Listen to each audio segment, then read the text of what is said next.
welcome to Half the Battle. You know, it's been a while since we've had a proper toy review. So, we'd better get back to them because, well, otherwise, we'll never get through the letter A.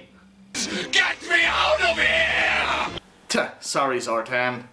So, let's get to the next figure in line. Oh dear. Yeah, that's not much to look at, is it? Meet Armadillo. And right off the bat, the name. Armadillo. I'm the Holiday Armadillo! For one thing, this name is recycled from an earlier toy, the Armadillo tank. And there the name sorta makes sense. While the tank doesn't resemble an armadillo literally, it does in the description. Small, armored, tough. Not so much this guy. We've got a cruddy, molded-on helmet, a tank top, red pants for some bizarre reason, and I don't even know what the hell he has on his arms.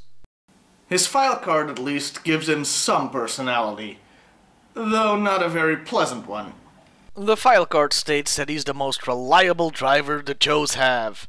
But this also means that he's no fun behind the wheel. He's all business. Yeah, you ever been in a carpool or on a road trip with some buddies, and there's always this one guy.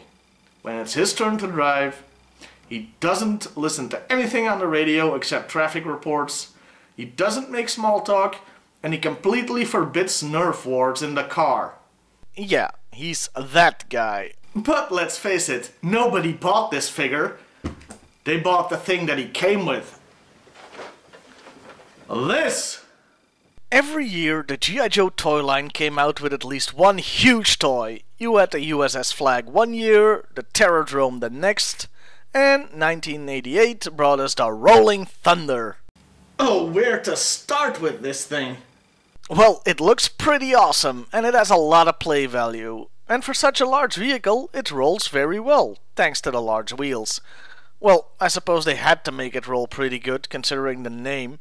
I really like the cockpit design, though a glass canopy, again, really?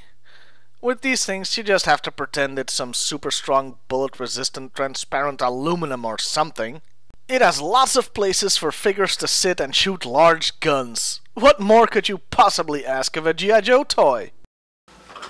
The big gun turret on the back is fully movable and it looks like it means business. There's one thing that's a bit of a design flaw though. See if you can spot it. If you noticed a huge missile that, when launched, is sure to turn whoever is sitting in the turret into a crispy ex-Joe, congratulations. You are smarter than a sack of potatoes and whoever designed this feature. There's more than meets the eye about this toy though.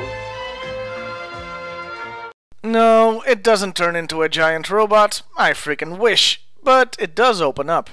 Inside, you'll find a missile stand that's sure to ruin anybody's day if they're in pursuit of the Rolling Thunder. Also inside, there's, well, this. A small, all-terrain support vehicle that I really wouldn't want to drive into battle, considering the driver is totally exposed and he's so low to the ground he could be defeated by having sand kicked into his eyes. But we're not done yet. Finally, inside the vehicle is a launch pad with... Holy crap! The Joes are packing nukes! Oh, okay. They're not really nuclear missiles. They're supposed to be regular missiles, though very large ones, with smaller ones inside. But come on, if you were a kid and you saw this, you'd totally think they were nukes, right? And you'd use them as such.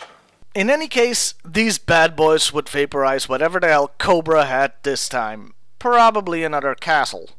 Finally, I do have some other interesting tidbits about this toy. For one thing, notice that every seat comes with a seat belt. In the beginning of the toy line, vehicles didn't have seat belts. They were added later to Joe vehicles to promote seat belt use with children. And knowing is half the battle. G.I. Joe! For another thing, in the comic, they changed the driver's name from Armadillo to Rumbler. I presume this was done because there already was a character called Armadillo in the Marvel Universe, a minor villain Captain America once fought. Lastly, though this toy didn't appear in the Sunbow cartoon, it was the last toy to get a Sunbow animated commercial. marking the end of the long-running G.I. Joe partnership between Hasbro and that production company. Though for some reason this commercial featured two identical armadillos. What is even the hell? In conclusion, this was a great toy back in the day, and a matter of fact, it still is now. The action figure that came with it, though, it's safe to ignore. It's not overly bad, but there's nothing good to say about it either. See you next week, everybody.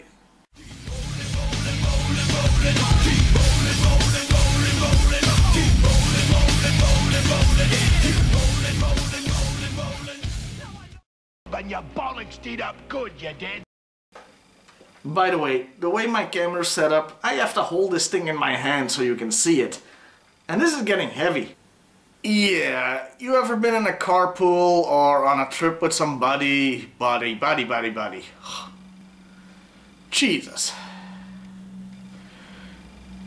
Yeah, you've ever been in a carpool or on a trip with somebody doesn't believe in kidding around and totally, this is going bad. He only listens to the traffic reports on the radio and he permits nothing.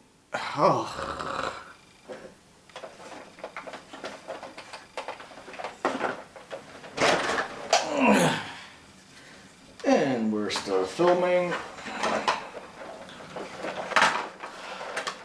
Thing just fell off.